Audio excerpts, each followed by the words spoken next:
Il y a 3000 ans, dans la chambre aux panneaux de cèdre du palais royal de Jérusalem, le roi Salomon trempa sa plume de roseau dans l'encre et écrivit un avertissement qui survivrait 3000 ans. Salomon fut le roi le plus riche de l'histoire. Il avait plus d'or que le trésor de Perse, plus d'argent que les voûtes d'Égypte, et il a nommé exactement 5 habitudes qui détruisent l'avenir de n'importe quel homme, peu importe combien il gagne. Dans cette vidéo, nous révélons 5 habitudes qui détruisent silencieusement ton avenir financier en ce moment même, sans que tu le saches. Dans le livre des Proverbes, il met en garde contre chacun d'eux, et chacun d'eux se cache en pleine vue dans ta vie quotidienne. Le premier habit destructeur est d'emprunter pour acheter ce que tu ne peux pas te permettre. Proverbe 22:7 le dit clairement.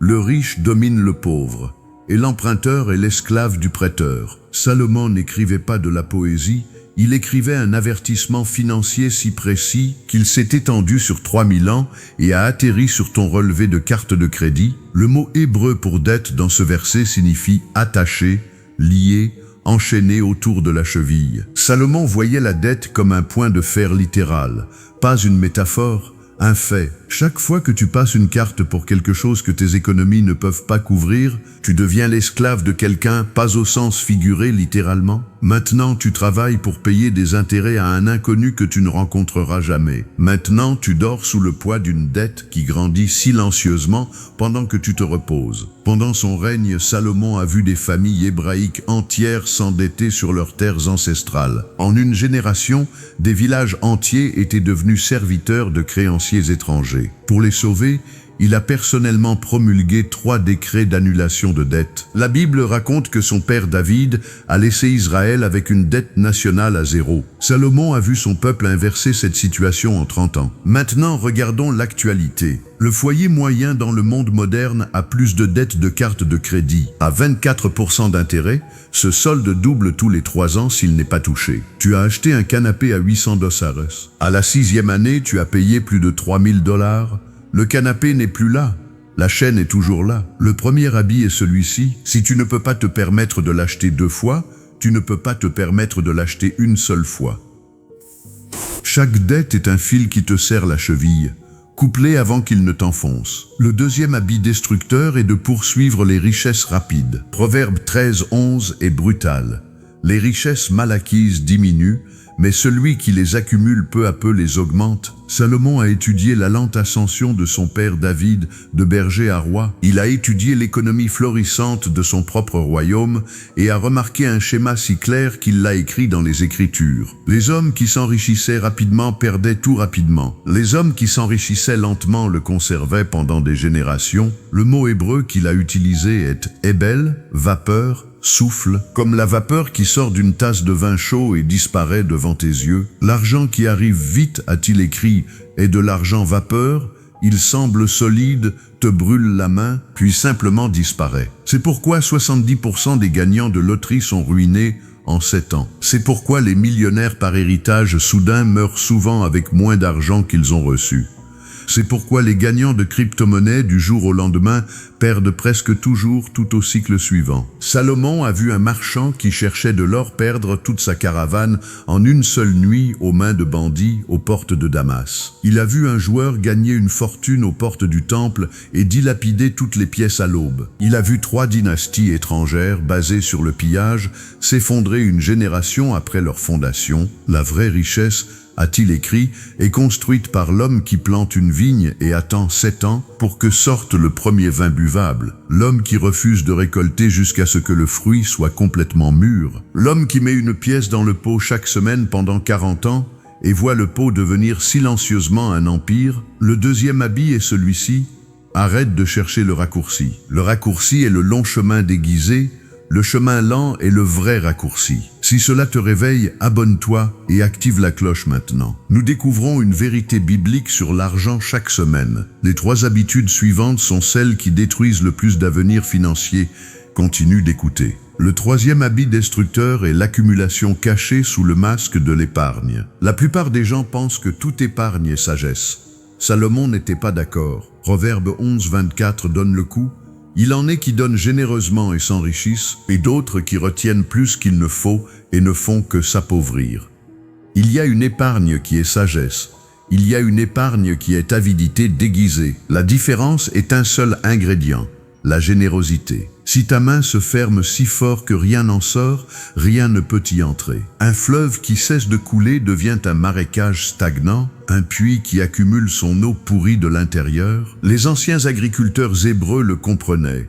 Le grain stocké trop longtemps se gâte, le vin scellé pour toujours devient du vinaigre. Il en va de même pour la richesse. Salomon a observé des hommes riches à Jérusalem, qui comptaient chaque pièce 2 fois. Ils ne donnaient rien au temple, rien aux pauvres, rien à leurs propres enfants. Ils sont morts amers, isolés et étrangement pauvres malgré leur argent. Il a aussi observé des hommes généreux, qui donnaient 10% de tout, et qui, d'une manière ou d'une autre, avaient toujours plus que ce dont ils avaient besoin pour eux-mêmes et pour les urgences imprévues. C'est le paradoxe caché dans la loi économique la plus ancienne des Écritures. Tu ne peux pas donner plus que Dieu, plus ta main s'ouvre, plus les cieux s'ouvrent au-dessus de ta main. Salomon a vu cela arriver si souvent qu'il l'a écrit dans 3 proverbes différents. Le 3e habit est celui-ci: si l'épargne t'a serré le cœur, tu n'épargnes pas, tu pourris. Ouvre la main, donne d'abord. Le fleuve recommence à couler. Le 4e habit destructeur est l'orgueil déguisé en style de vie. Proverbe 16-18 nous avertit: l'orgueil précède la ruine et l'arrogance précède la chute. Salomon a vu des hommes qui pouvaient à peine se permettre une bague en or en porter 3. Il a vu des familles de Jérusalem louer des villas qu'elles ne pourraient jamais acheter. Il a vu des princes emprunter de l'argent à des prêteurs pour organiser des banquets fastueux, destinés à impressionner des ennemis étrangers qui se moquaient d'eux en secret sur le chemin du retour. L'orgueil est l'émotion la plus chère qu'un être humain puisse ressentir. Il a mené plus de familles à la faillite que toutes les récessions de l'histoire réunies. Chaque fois que tu achètes quelque chose pour ce que les gens penseront de toi, et non parce que tu en as besoin ou que tu le veux vraiment, tu as payé l'impôt de l'orgueil. Et l'impôt de l'orgueil est brutal. Parfois 80% de tes revenus mensuels disparaissent dans des applaudissements invisibles. Salomon a écrit dans Proverbe 22:4 « L'humilité apporte les richesses ». Le contraire est aussi vrai. L'orgueil réduit en cendres. La preuve est terriblement simple. Si personne ne pouvait le voir, l'achèterais-tu? Si la réponse est non, tu n'achètes pas un objet. Tu achètes les applaudissements de personnes dont l'opinion ne paiera jamais tes factures. Et les applaudissements sont la chose la plus chère que tu posséderas jamais. À la fin de sa vie, le vieux Salomon s'est assis dans son jardin et a contemplé les palais qu'il avait construits, les vignes qu'il avait plantées, l'ivoire et l'or qu'il avait importé de terres lointaines. Il a confessé une phrase troublante dans le livre de l'Ecclésiaste. Il l'a appelé « Tout est vanité ». Il avait poursuivi le vent toute sa vie. Même un roi vêtu d'or massif ne pouvait pas remplir le vide que creuse l'orgueil. Le 4e habit est celui-ci. Apprends à entrer dans une pièce sans rien approuver. Ce silence paisible à l'intérieur de ta poitrine est le début de la vraie richesse. Personne ne peut te l'enlever.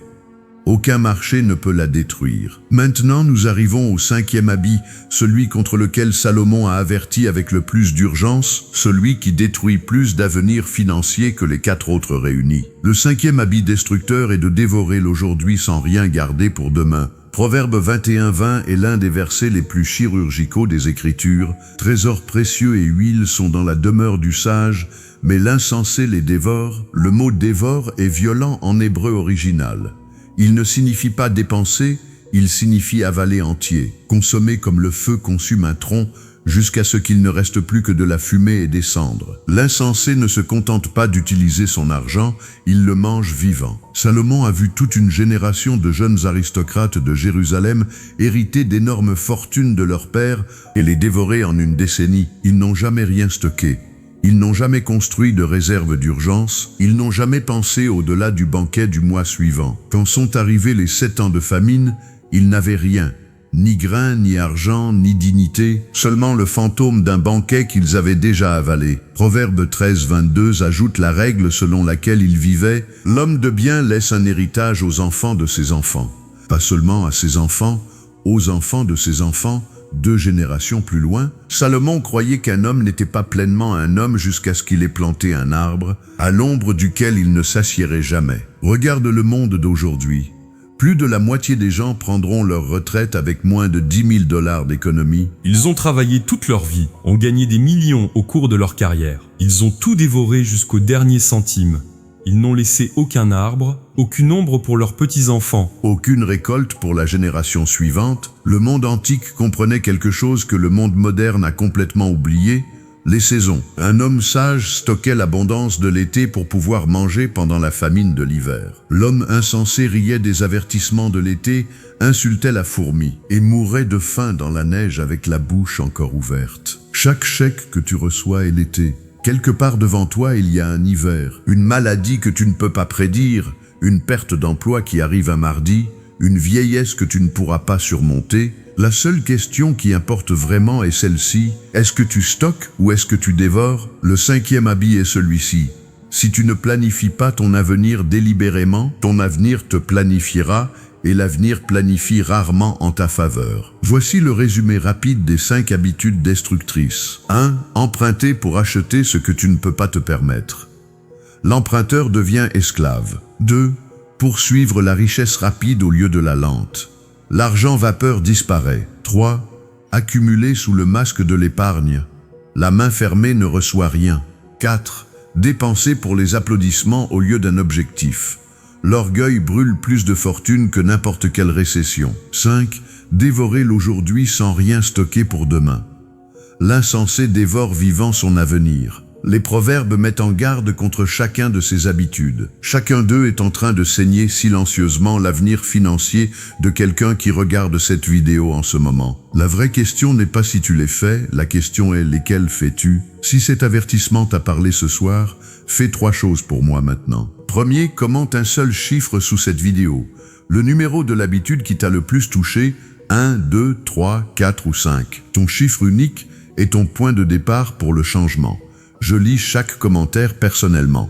Deuxième, partage cette vidéo avec quelqu'un qui a besoin de l'entendre ce soir. Quelqu'un qui se noie dans les dettes, quelqu'un qui cherche toujours le prochain raccourci, quelqu'un qui travaille dur mais n'a rien à montrer. Cette vidéo pourrait être le dernier avertissement qu'il verra avant que tout change. Troisième, abonne-toi à cette chaîne et active la cloche de notification. Nous découvrons une vérité biblique sur l'argent chaque semaine et la prochaine vidéo te secouera encore plus profondément que celle-ci. Voici la pensée finale pour ce soir. Salomon est mort comme l'homme le plus riche de l'histoire, mais aussi comme le plus sage, non pas parce qu'il a gagné une fortune, mais parce qu'il a découvert quelque chose de bien plus précieux que l'argent. Il a compris que la vraie richesse naît dans le silence, dans les habitudes que nous répétons chaque jour, dans les décisions que personne ne voit et dans la sagesse qui guide nos pas quand personne ne nous observe. Parce que les habitudes que nous construisons en secret finissent par devenir l'empire dans lequel nous vivons ou la prison dont nous ne sortons jamais. À bientôt, brise la chaîne des dettes, apprends à marcher plus lentement, ouvre ta main avec générosité, vise avec humilité et plante aujourd'hui l'arbre dont tu ne verras peut-être jamais l'ombre. Et si cette réflexion a touché ton cœur, abonne-toi à la chaîne, active la cloche et rejoins-nous sur ce chemin où nous redécouvrons les vérités anciennes qui peuvent encore transformer notre vie. Que Dieu te bénisse, te donne la sagesse dans chaque décision et apporte la paix à ton foyer. Amen.